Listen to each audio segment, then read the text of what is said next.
දවස් ගාණක් වැහැලා ඔන්න අද නම් මගේ මුළුතැන්ගෙට යාන්තමින් ඉරේලියක් වැටිගෙනයි එන්නේ. අවසානට මම පළ කරපු වීඩියෝවේ සඳහන් කරපු ඩයට් ප්ලෑන් එක ගැන කීප දෙනෙක්ම මගෙන් අහලා තිබුණා. ඉතින් කීප දෙනෙක්ගේම උනන්දුව නිසා මට දැනුනේ මට තිබුණු ඒ ප්‍රශ්නෙම ගොඩාක් දෙනෙක්ට තියෙනවා කියලා. කාන්තාවන් වනු අපි හරි කැමතියිනේ හැඩට ඉන්න.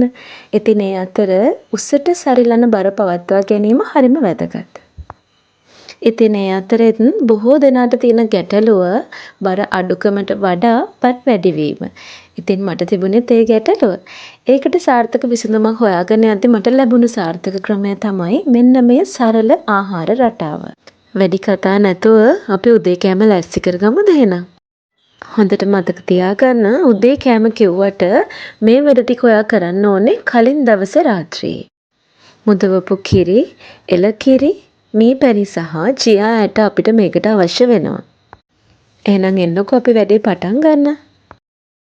පියන සහිත බඳුනක් අරගෙන මම මුදවපු කිරි වලින් හැඳි 3ක් විතර මේ භාජනයට දාගන්නවා. ඊළඟට එකතු කරන්නේ චියා ඇට හැඳි 1/2ක් විතර. චියා ඇට කියලා කියන්නේ ඇමරිකාව, ඕස්ට්‍රේලියාව වගේ රටවල් වල වැවෙන ශාකයකින් ලබා ගන්න බීජයක්. ඉතින් එහෙමයි කියලා ඒ හැටි ගානක් නම් වෙන්නේ නැහැ මේක. ඉතින් විශේෂම දේ තමයි මේ ආහාරයට චියා ඇට එකතු කළාම ඒව ගොඩක් පිම්බෙනවා හරියට කසකස ඇට වගේ. ඉතින් වැඩි වෙලාවක් යනකම් ඔයාගේ බඩ හොඳට පිරීලා වගේ හැඟීමක් ඔයාට දැනෙනවා. බඩ පිරෙනවා විතරක් නෙමෙයි චියා ඇටවල තියෙන ප්‍රෝටීන් ඒ වගේම විටමින් සහ මාළු වලින් විතරක් අපිට ලැබෙන ඔමේගා 3 අන්තර්ගත වෙනවා. ඉතින් මේක කන්න ගත්තාම කෙට්ටු වෙනවා වගේම ඔයාලට ලස්සන වෙන්නත් පුළුවන් වෙනවා. මුදවපු කිරි චියා ඇට මිශ්‍රණයට මම කිරි එකතු කරගත්තා. ඊට පස්සේ මේ එකතු කරන්න මොනවද බලන්න. මේ තියෙන්නේ මී පැණි. අපේ මේ මිශ්‍රණයට අපි පොඩ්ඩක්වත් සීනි එකතු කරන්නේ නැහැ. මේ පැණි වලින් ලැබෙන පැණි රස මේක රසට කන්න හොඳටම ප්‍රමාණවත්.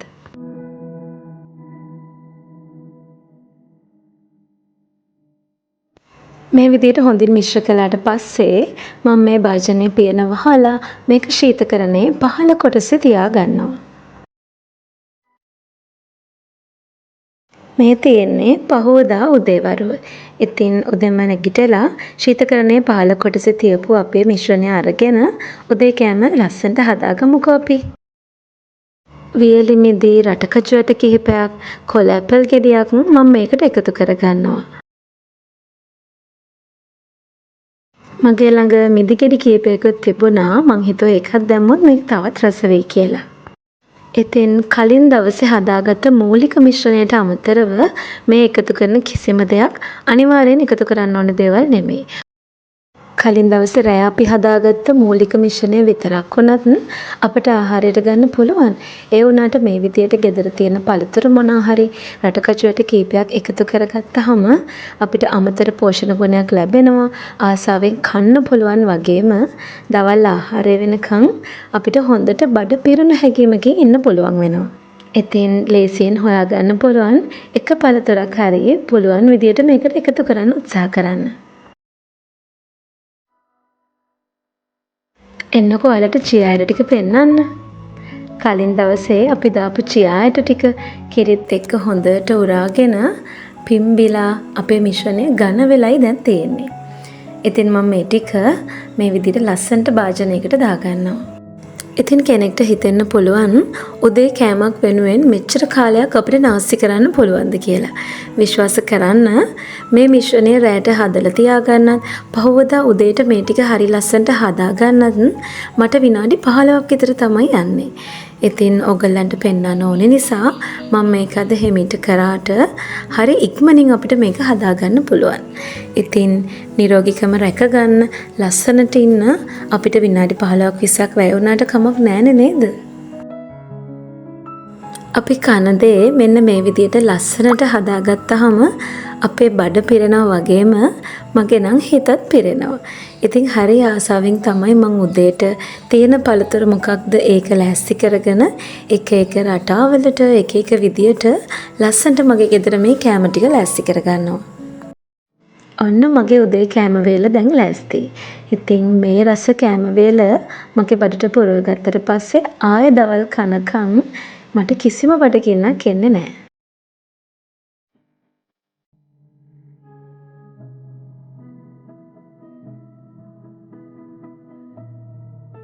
ඉතින් මෙන්න මේ විදිහට තමයි මගේ සැහැල්ලු ඒත් පෝෂණ ගුණයෙන් සපිරුණු උදේ ආහාරය ලෑස්ති වුණේ. මේ විදිහට උදේ ආහාරය ගත්තට පස්සේ ආයෙ දවල් කෑම වෙනකන් මට ගන්න ඔට්ටු ජලය විතරයි. ඒ කියන්නේ වතුර බොන්න විතරයි මට පුළුවන්. හැම වෙලේම කඩචෝරුව කකා ඉන්න පුරුදු වෙන කෙනෙක්ට නම් ඉතින් මේක ටිකක් අමාරුයි.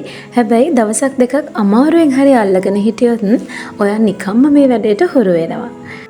මේ ආහාර රටාවේදී අපි උදේට රැට බත් කන්නේ නැති නිසා දවල් ආහාරයට මම අනිවාර්යෙන් බත් එකතු කරගන්නවා. ඔයාලා දකින්න ඇතිනේ අද දවල්ට මම රස කුකුල් මස් කරියක් හදලා රස අඹ මාළුකුත් හදලා ඒකටම කැපෙන්න පරිප්පුවකුයි පිපිඤ්ඤ සලාදෙකුයි තමයි ලෑස්ති කරගත්තේ. ඔයාගේ පිඟානට ඔයාට බත් එකතු කරන්න පුළුවන් වෙන්නේ පොල් කටු හැන්දෙන් එකයි. අපිට බොහෝමයක් අහන්න දකින්න ලැබෙන පැය ගණන් निराහාරව ඉන්න ආහාර රටාවල තියෙන අහිතකර ප්‍රතිඵලය තමයි අපිව අවසානයේ ગેස්ට්‍රයිටිස් රෝගීන් බවට පත්වීම. ඒ වගේම මට දැනුණු අනිත් දේ තමයි එවැනි ආහාර රටා අවසානයේ අපි හරි අමාරුවෙන් දින ගණනක් ආහාර නොගෙන ඉඳලා ඒ දැනෙන හිඩස පුරවන්න ඊයින් පස්සේ වෙනදටත් වඩා වැඩියෙන් ආහාර ගන්නවා කියන එක. ඉතින් ඒ සියල්ල අවසානයේ මං අනුගමනය කරන්න පුරුදුුණු මේ ආහාර රටාව මට හිතෙන්නේ හරියට මධ්‍යම ප්‍රතිපදාව වගේ.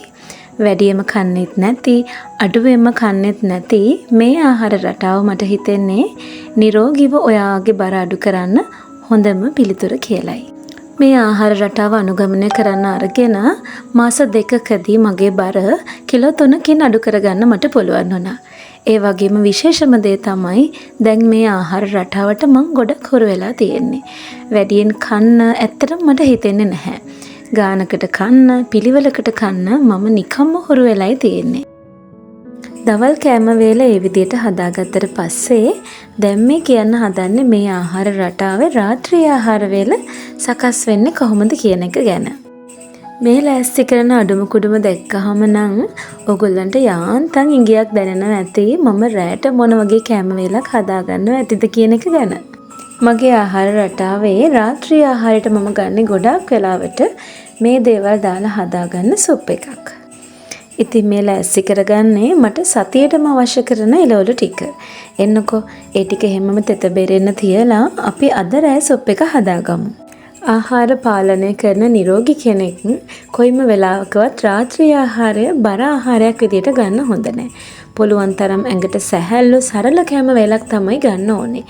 ඉතින් ගොඩාක් වෙලාවට මම මේ සුප් එක රස කරගන්න චිකන් පොඩ්ඩකුත් එකතු කරගන්නවා. කැමති කෙනෙක්ට මේ වෙනුවට එළවලු තම්බලා වුණත් කන්න පුළුවන්. ඒ වුණාට මට මේ විදියට සුප් එකක් විදියට බොද්දි දියර ගතියත් එක්ක ගොඩක් අපිට පෙවෙන නිසා මගේ බඩ හොඳට පිරෙනවා වගේ මට දැනෙනවා. ඉතින් ඒ නිසා මං වැඩියෙන් කැමති මේ විදියට. චිකන් ටික මේ විදියට පොඩිවට කපලා සුප් එකට එකතු කරගත්තාම ඇත්තටම සුප් එක හරිම රස වෙනවා. මේකටම පරිප්පු මිටකුත් එකතු කරගත්තොත් තවත් රස වැඩි කරගන්න පුළුවන්. සුප් එක රස කරගන්න අපි ගම්මිරිස් කුඩු ටිකක් 3-5 කුඩු ටිකකුත් මේ වෙලාවෙම එකතු කරගමු. මේ විදිහට අමු 3-5 කුඩු දැම්මහම සුප් එකකින් එන රසයට මම හරිම කැමතියි. ඉතින් මේ ආහාර රටාව අනුගමනය කරන්න හිතාගෙන හිටපු කෙනෙක්ට හිතෙනවා නම් වැඩ ඇරිලා ගෙදර ඇවිල්ලා රැට ගෙදර අයට උයන ගමන් අපිට සුප් හදන්නත් කොහෙන්ද වෙලාවක් කියලා ඔන්න දැන් පෙන්වන්නේ මං ඒ වෙනුවට පාවිච්චි කරන ක්‍රමවේදය. දවස් 3-4කටම සුප් එක හදන්න අවශ්‍ය වෙන එළවලු ටික හොඳට සෝදලා වේලලා මේ විදියට කපලා අපිට තියාගන්න පුළුවන්.